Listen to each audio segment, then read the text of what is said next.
Ravens flock, the flock rundown is the place to be. My man Ryan has been a lifelong Ravens fan since he was born.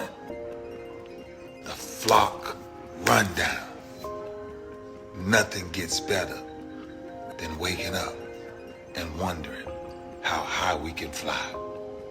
Tune in. Motionless brainwaves attempt to swim their way to sense, can't tame the untamed. Appreciate you, Ray. What's up, Ravens fans? My name is Ryan, and welcome back to another episode of the Flock Rundown. John Harbaugh just had a much-awaited presser on a Monday morning after an awful loss to the Raiders yesterday, and we finally got at least a little bit of a straight answer on why Ben Cleveland, or at least in his mind, why Ben Cleveland is not even getting a shot in the game at right guard over Daniel Faalele. If Ben had earned the job at right guard, he'd be the starting right guard.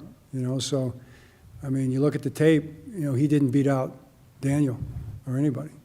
I think Ben's a good player. I like Ben.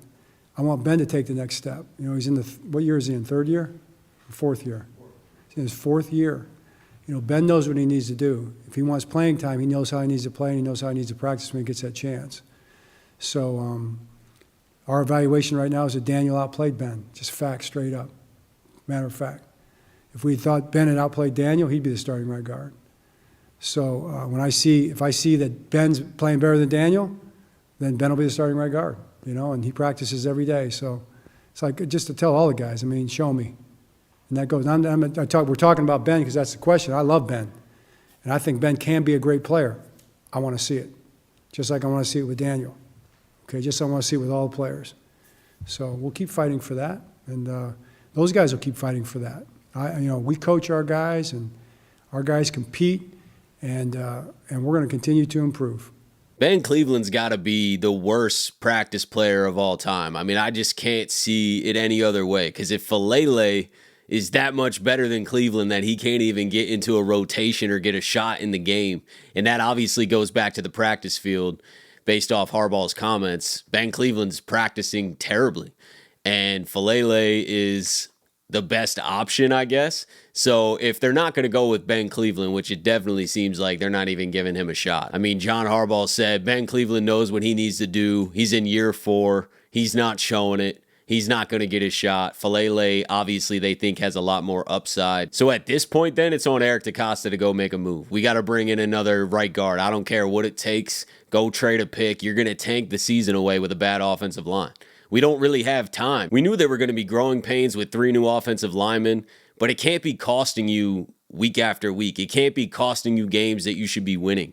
And the Raiders was one of those games. So I think the experiment's got to end. I think that we should put Rosengarten at right tackle because he definitely has the most upside. He wasn't in a ton in that game, but when he was in, he had some incredible reps against Max Crosby. And McCary does not have as much upside. We know what we're getting with McCary. So put Roger in there. I think there could be some growing pains again, but we're seeing that with McCary already, so it's not really a step backwards. But I think halfway through the season, Rodgers is going to really start to get consistent. He's a rookie. And Harbaugh was complimentary of Roger Rosengarten in his presser today, so I could see the rotation continuing, unfortunately, but Roger playing a lot more. And then in the next few weeks, hopefully Roger can just be the starter at right tackle consistently. I think that that's the best move. I wish that would happen this week against Dallas, but I don't really think that's going to happen if I'm being honest. I think there's still going to be a rotation at right tackle.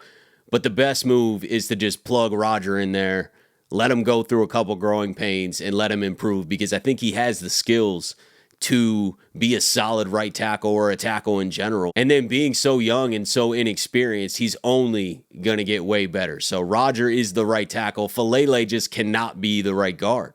That's what I'm saying. Eric DeCosta has to go make a trade. There's got to be a veteran. There's got to be a backup guard somewhere on somebody's roster that's better than Faalele. Come on. We just need someone who's serviceable. I'm not looking for the best right guard in the NFL. Hopefully we draft one next year, but I'm just saying I know that us making a trade isn't going to bring in some right guard that is unbelievably good. We just need someone who's consistent. Harbaugh spoke on that in his press conference today too. I would say the common theme of his entire presser was inconsistency. When he was talking about the offensive line, he's like, they're randomly inconsistent at the worst moments, essentially. It just doesn't even make sense. They just completely break down. And then, he said that about the secondary too. He was like, the secondary's playing well, but they're just really inconsistent and breaking down in certain moments. And it all falls back on coaching. And I've been a huge Harbaugh supporter. I've been supporting him for a while. And let's be honest, we're not going to fire him this season in the middle of the year because we don't have a candidate on our team that's going to just naturally become a better coach, in my opinion. So if we do move on, it's because we're going to struggle this year, and then we decide to move on from Harbaugh at the end of the year. And that's a real possibility depending on how the season goes. But regardless, Harbaugh's got to be held accountable. I don't even think he's owning up to his own mistakes that much. When he was talking about the challenge today, he said he knew there was a less than 50% chance of winning the Zay Flowers challenge, but he thought it was worth it to take a look because his hands looked like they could have been underneath the ball. Did we not have access to replays? They showed it on the TV one time, and every fan knew instantly, don't challenge that. And this was before he threw the red flag. Who's up in the booth in Harbaugh's ear telling him to challenge or not? You can't just go to the players on the field. That is poor coaching. That is poor leadership. The players are in the heat of the game in a competitive environment. They're probably not even watching the replay. Of course, Zay's initial reaction is, I caught the ball. But you can't just rely on the player telling you that. Harbaugh needs to have someone watching the replay like we are. I mean, they showed the replay instantly. It clearly hit the ground. Less than 50% chance. There was a 0% chance that challenge was going to be good. So I don't understand some of these moves, man. I really don't. I'm questioning like where Harbaugh's head's at right now, to be honest. And then after the game last night, Zay Flowers is retweeting some fans talking about how he's not getting the ball in the second half. And all of this complaining definitely comes from losing. There's no doubt about it. Zay Flowers wouldn't complain at all if we had won the game. But since we're not, and he's not getting the ball a ton in the second half, he feels like he's got something to say. I mean, retweeting someone saying that is basically Zay Flowers admitting that he agrees that he's getting the ball a lot in the first half, not getting the ball at all in the second half. And the more you lose games, the more this stuff's just going to surface up, man. Rashad Bateman's going to say something.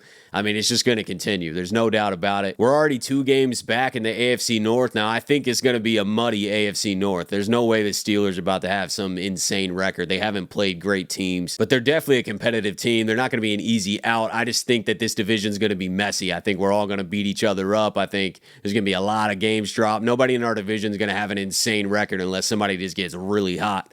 But the Steelers are 2-0. The Browns are 1-1.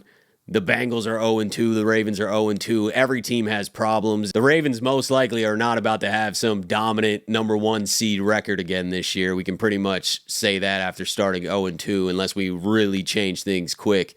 So it looks like our path to the playoffs is going to be winning the division. I still think that that's wide open. Even though we're 2 games back, we still got to play every team twice in the division. If we just do well in the division and go 4-2 or 5-1 or 6-0, then we're going to win the division most likely. So everything in that regard to a playoff entry is still in front of us.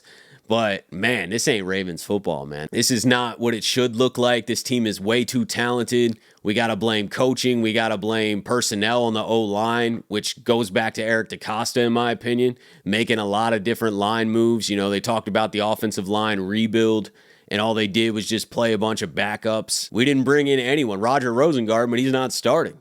McCary was a backup. Falele was a backup. Voorhees was on IR, but he was a backup. So, like, our offensive line rebuilds just to play our backup young guys just kind of ignored the O-line. I know he's made a statement before saying that we can't pay everyone and we had to decide where the money goes. Well, take a little bit out of the secondary then, because Marcus Williams and Humphrey and those guys aren't playing up to their pay right now. Well, then take a little bit out of the secondary then. Marcus Williams not playing that well. He's on a huge contract. Marlon Humphrey's on a huge contract. We need him, I think, but he's not playing as well as he should or as well as we expected either. There's a lot of room for growth here, and there's a lot of money on that defense. We couldn't put a little bit on the offensive line. We could have just kept Zeitler for $6 million. We would probably be 2-0 or at least 1-1 if Zeitler was there, because he would not be getting beat like Falele's getting beat. And the last little bit of news before we get out of here, Tyler Huntley is no longer with the Ravens. He was signed off our practice squad to the Miami Dolphins active roster. They obviously have the Tua situation going on, so they're signing a quarterback. Weird choice, in my opinion, to run that offense, but Tyler Huntley is now a Dolphin and was not on the Ravens very long, just a couple weeks. So we downgraded our emergency quarterback situation a little bit. I don't think that's a big deal. If we have to put anyone out there besides Lamar, it's going to be really bad. We might be talking about a top 5 pick this year. So hopefully Lamar stays healthy. All the more reason to build this offensive line. But we'll see if any moves are made. If we roll in with this exact unit in Dallas, we better have a whole scheme switch or something, because it ain't going to work just leaving one-on-one matchups with guys like Falele. It's just not working out. We're not going to be able to consistently move the ball. Lamar's not trusting his timing, but we'll see what happens. For now, we're 0-2. Cowboys on Sunday. We'll be talking about that game throughout the week. I appreciate you guys for tuning in to another episode of the Flock Rundown. As always, have a beautiful rest of your day, and I'll talk to you guys soon. Motionless brainwaves attempt to swim their way to sense, can't tame the untamed.